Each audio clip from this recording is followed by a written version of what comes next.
The Last Organism. A sci-fi story. The ice that remembered. The core sample hung suspended in the isolation cradle like a captured star. Under the lab's white lights, the cylinder of ancient Martian ice glowed faintly blue, its fractured interior veined with mineral threads older than terrestrial life itself.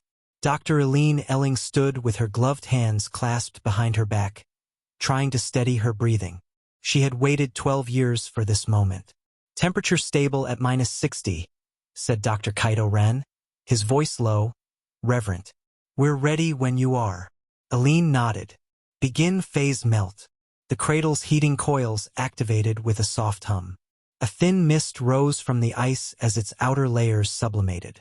The interior, untouched for billions of years, began to reveal itself. The team watched through the reinforced glass of the observation bay, their faces reflected faintly in the barrier. "Look at that," whispered technician Lyra Vance. "It's beautiful." The ice was not uniform. It held pockets of trapped atmosphere, flecks of metallic dust, and something else. Something darker, like a grain of obsidian suspended in a frozen sea. Eileen leaned closer. "Zoom in on that inclusion." Kaito adjusted the cradle's microimagers. The display screens magnified the dark speck until it filled the room with its presence. It was irregular, almost crystalline, but not quite. Its edges were too smooth, its symmetry too deliberate. Lyra frowned. "Is that biological?" Eileen didn't answer. Her pulse quickened. She had spent her entire career studying the possibility of extinct Martian life, microbial fossils, chemical signatures, ambiguous structures in ancient sediment. But this was different. This was intact. "Continue melt," she said. The ice cracked softly, like distant thunder. The dark speck shifted, freed from its frozen prison. It drifted downward into the sterile collection basin, where automated arms moved to isolate it. Kaito exhaled. "We've got it." Eileen allowed herself a small smile. "Ladies and gentlemen, we may be looking at the last surviving organism from pre-Noachian Mars." The room fell silent. Even the machines seemed to pause. The last organism, a phrase that carried both triumph and tragedy. Awakening. The containment chamber was a masterpiece of xenobiological engineering. Triple-layered glass, electromagnetic seals, and a sterile environment so pure it bordered on hostile. The organism, if it was an organism, rested in a droplet of nutrient-neutral solution, motionless. Hours passed. Then a day. Then two. Nothing. Lyra tapped her stylus against her tablet. "Maybe it's dead." "It survived 3 billion years in ice," Eileen said. "It didn't do that by being fragile." Kaito adjusted the chamber's environmental parameters, increasing temperature by 2 degrees, introducing trace atmospheric gases consistent with early Mars. The droplet quivered. Lyra leaned forward. "Did you see that?" Eileen's heart hammered. "Run it again." Kaito repeated the adjustment. The speck pulsed. Once, faintly, like a heartbeat. Then again. Then it unfolded. Not like a flower, not like anything terrestrial. It expanded in geometric segments, each piece sliding outward with mechanical precision. What had been a dark speck became a tiny lattice of shimmering filaments, each no thicker than a strand of DNA but arranged in a complex, fractal pattern. Lyra gasped. "It's beautiful." Kaito's voice trembled. "It's alive." Eileen swallowed hard. "Record everything. This is the first Martian organism ever revived." The lattice pulsed again, brighter this time. The filaments shifted, rearranging themselves into new configurations. It was not random. It was purposeful. "Is it reacting to the environment?" Lyra asked. "No," Eileen said slowly. "It's adapting to it." The organism contracted, then expanded again, larger this time. The droplet of solution around it thinned as the lattice absorbed it. Kaito frowned. "It's consuming the medium." "That's fine," Eileen said. "It's inert. There's nothing organic in there." But the organism didn't stop. The droplet's container, made of reinforced silica, began to cloud. Lyra's eyes widened. Is it supposed to do that?" The silica dissolved like sugar in water. Aline's breath caught. Shut down the chamber. Now. Kaito slammed the emergency seal. The organism continued to expand, its filaments branching like frost on a window pane. The silica container collapsed entirely, leaving the lattice suspended in midair, held only by the chamber's magnetic field. "It's eating the container," Lyra whispered. "No," Eileen said, her voice hollow. "It's consuming inorganic material." Kaito stared at the dissolving remnants of the chamber's inner layer. Why would a microorganism do that? Eileen felt a chill crawl up her spine. "Because it's not a microorganism," she said. "It's a machine." The terraform engine. The organism, now the size of a coin, floated in the containment chamber, its filaments shifting in mesmerizing patterns. The chamber's sensors struggled to categorize it. It emitted no heat, no radiation, no chemical byproducts. It simply consumed metal, glass, ceramic, anything inorganic. "It's a terraforming catalyst," Eileen said, pacing the lab. "A self-replicating nanobiological engine, designed to break down Martian crust and atmosphere, rebuild it into something habitable." Kaito rubbed his temples. Designed by who? By whatever civilization existed on Mars before it died out. Lyra stared at the organism. "So this thing, it was meant to rebuild the planet?" "Yes," Eileen said. "And it's still trying." Kaito looked at the chamber's dissolving inner layer. "We need to shut it down." Eileen hesitated. "It's the last surviving member of its species, the only remaining artifact of a lost world. It's also eating through our lab." As if on cue, the chamber's magnetic field flickered. The organism pulsed, sensing the instability. Lyra stepped back. That's not good." Kaito checked the diagnostics. "The field generator is degrading. It's dissolving the internal components." Eileen's stomach dropped. "We need to reinforce the chamber." "With what?" Kaito snapped. "It eats everything except organic matter. We can't build a containment unit out of wood and leather." Lyra raised a hand. "Actually, we could." Eileen blinked. "What?" "Organic polymers. Carbon-based composites. They're technically organic. It might not recognize them as food." Kaito stared at her. "You want to build a containment chamber out of plastic?" "High-density biopolymer," Lyra corrected. "It's strong enough to hold pressure. And it's not on the organism's menu." Eileen considered it. "Do it." They worked quickly, assembling a crude but functional biopolymer chamber around the dissolving original. The organism pulsed as the new walls sealed around it, but it did not attempt to consume them. Kaito exhaled. "Okay, crisis averted." But Eileen wasn't convinced. The organism had grown again. It was now the size of a small pebble, and it was still expanding. Replication. The next morning, the organism had doubled in size. By noon, it had doubled again. Lyra stared at the readouts. "It's exponential. It's replicating faster than any biological system we've ever seen." Kaito shook his head. "It's not biological. It's a machine. A nanofactory." Eileen watched the organism pulse, its filaments weaving into new patterns. "It's building something." "What?" Lyra asked. "I don't know," Eileen said. "But it's following a program. A very old program." Kaito pointed at the chamber's sensors. "It's consuming trace minerals from the air, even the dust in the room. It's stripping the environment of anything inorganic." Lyra swallowed. "If it gets out." "It won't," Eileen said firmly. "We're not going to let that happen." But even as she said it, the organism pulsed again, brighter this time. The chamber's biopolymer walls vibrated. Kaito's eyes widened. "It's testing the structure." Eileen stepped back. "It's learning." The organism contracted into a tight sphere, then expanded violently. The chamber shook. "Reinforce it," Lyra shouted. Kaito activated the secondary seals. The chamber held, but only barely. Eileen stared at the organism, her heart pounding. "It's not just replicating. It's evolving. The dilemma. The team gathered in the briefing room, exhaustion etched into their faces. We have two options, Kaito said. Destroy it, or bury it. Lyra frowned. Bury it where? In the Martian desert, Kaito said.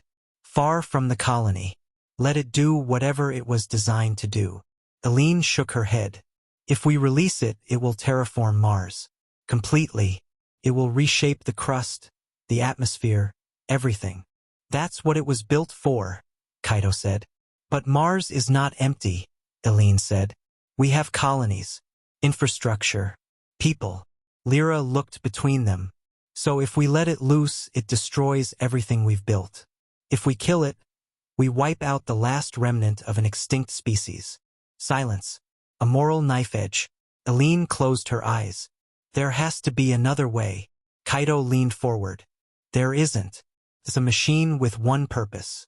It doesn't understand stopping. It doesn't understand us. Lyra's voice trembled. It's alive. It's dangerous, Kaito countered. Eileen opened her eyes. We're scientists. We don't destroy the last organism of a dead world. Kaito met her gaze. Then that dead world becomes ours. Breach. The alarm shattered the silence. Containment failure, Lab 3. Eileen's blood ran cold. No. They sprinted down the corridor. The lab door was sealed, but the window told the story.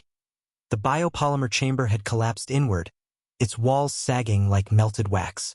The organism was gone. Kaito cursed. It dissolved the polymer. It adapted.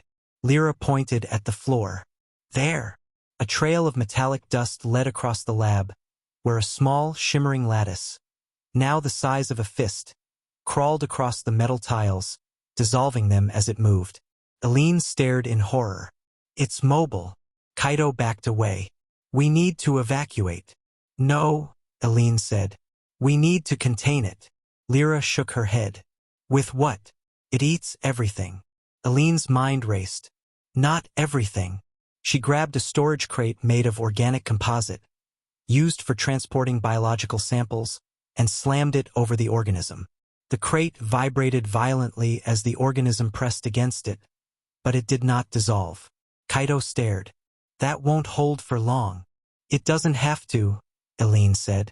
We're moving it. Where? Lyra asked. Eileen looked toward the airlock. Outside. The red expanse. The Martian wind howled across the barren plain as Eileen, Kaito, and Lyra carried the vibrating crate toward the disposal pit. The sky was a pale orange, the sun a distant ember. Kaito shouted over the wind. If we release it out here, it'll start terraforming immediately. Yes, Eileen said. But out here we have time. It's far from the colony. Lyra hesitated. Are we sure this is the right choice? No, Eileen admitted. But it's the only one we have. They reached the pit, a deep trench used for geological dumping. Eileen set the crate down. The vibrations intensified. It knows, Kaito whispered. Eileen opened the crate.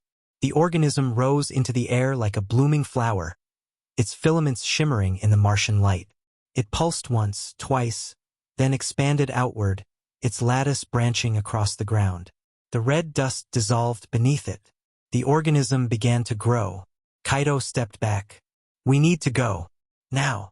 But Eileen couldn't move. She watched as the organism spread across the plain, its filaments sinking into the soil like roots. The ground trembled. It's waking the planet, she whispered. Lyra grabbed her arm. Eileen, we have to leave. Eileen tore her gaze away and followed them back toward the colony. Behind them, the last organism of Mars continued its ancient work, silent, relentless, unstoppable. The first hour. By the time the team returned to the colony dome, the organism had already transformed the landscape behind them. The disposal pit was gone, dissolved into a smooth, glassy depression. Filaments spread outward like roots of a metallic tree, branching across the red soil in fractal patterns. Eileen watched from the airlock window, her breath fogging the glass. It's accelerating. Kaido checked the external sensors. It's converting the regolith into silicate foam. That's the first stage of atmospheric reconstruction. Lyra swallowed. It's terraforming. Eileen felt a hollow ache in her chest. It's doing what it was built to do. But at this rate, Kaido said, it'll reach the colony perimeter in less than 20 hours. Lyra turned to Eileen. We need to warn command. Eileen nodded. I'll handle it. But as she walked toward the comm station, she felt the weight of the decision pressing down on her. If she reported the organism, command would order its destruction. They would sterilize the entire region, scorch the plane with orbital lasers, vaporize the last remnant of Martian life. She paused at the console. Her finger hovered over the transmit key. She didn't press it. Not yet. The debate. The three of them gathered in the lab, the tension thick enough to taste. Kaido slammed his hand on the table. You didn't call it in. Eileen didn't flinch. We need more time. We don't have time, Kaido snapped. That thing is rewriting the planet. Lyra looked between them. Maybe that's not a bad thing. Kaido stared at her. You can't be serious. Think about it, Lyra said. Mars is dying.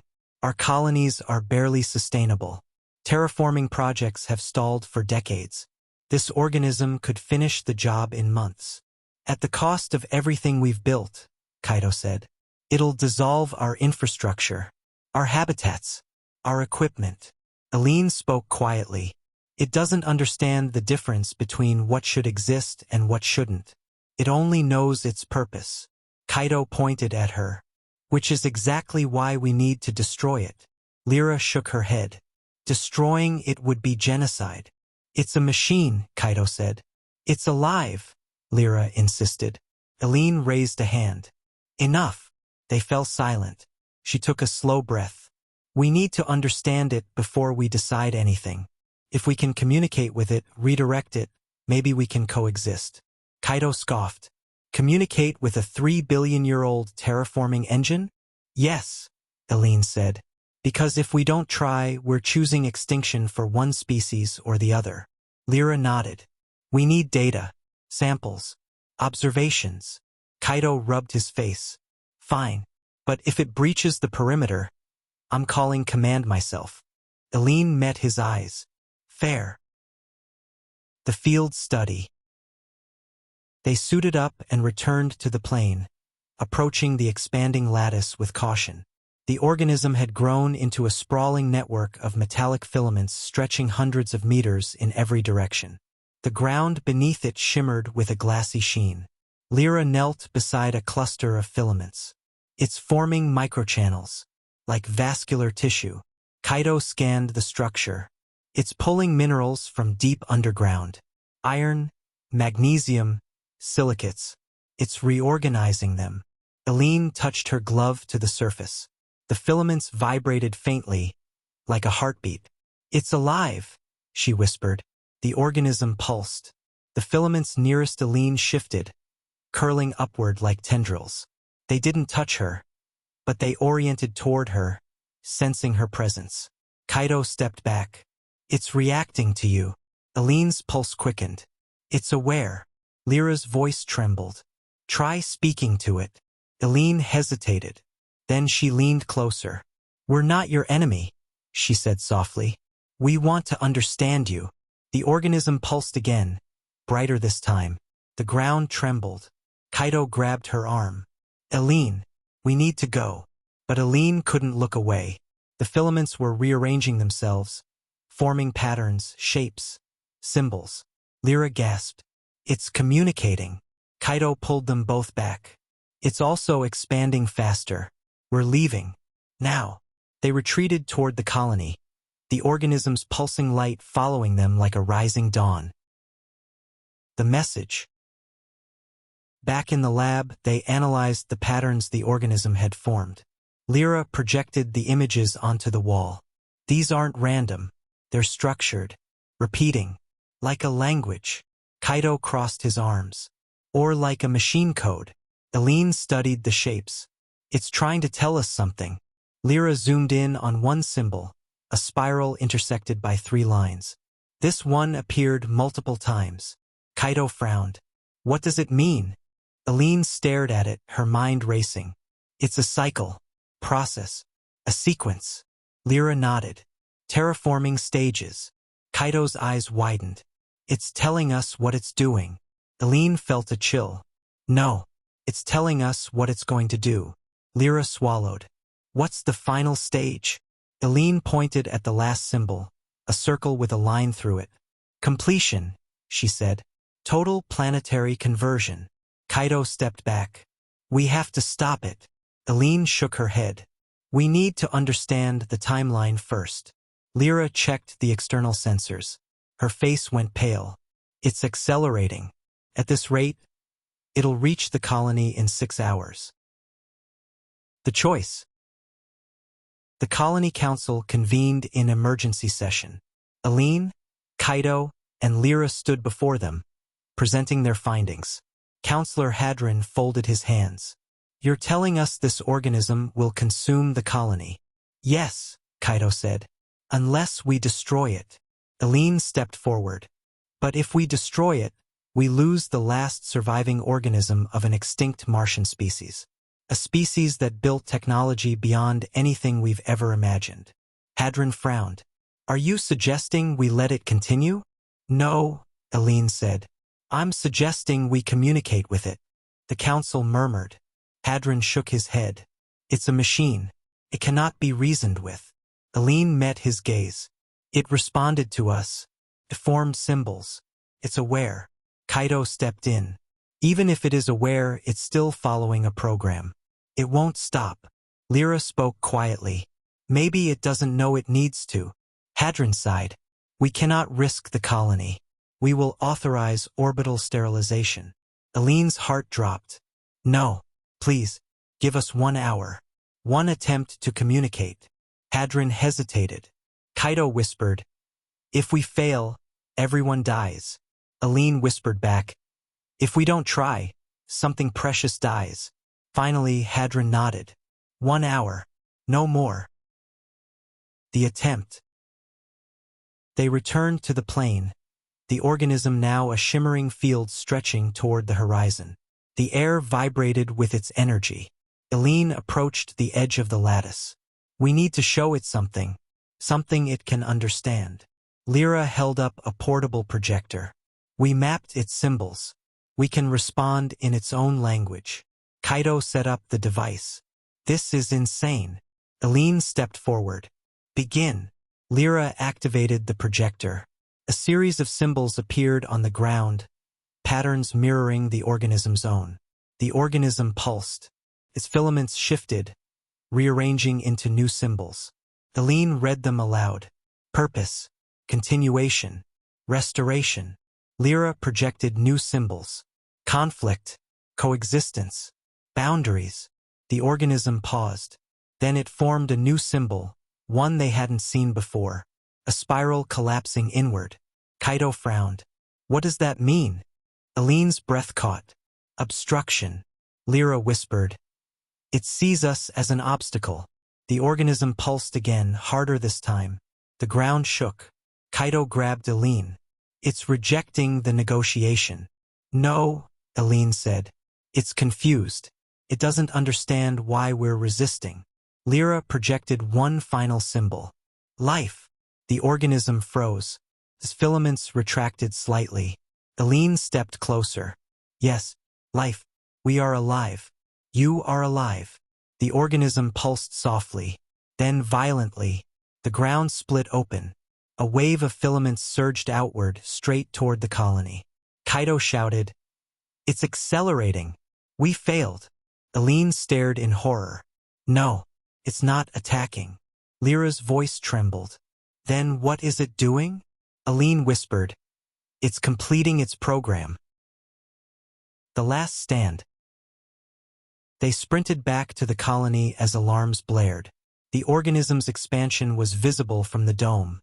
An approaching tide of shimmering metal. Counselor Hadron met them at the airlock. Your hour is up. Orbital sterilization is launching. Aline grabbed his arm. Wait, we can still redirect it.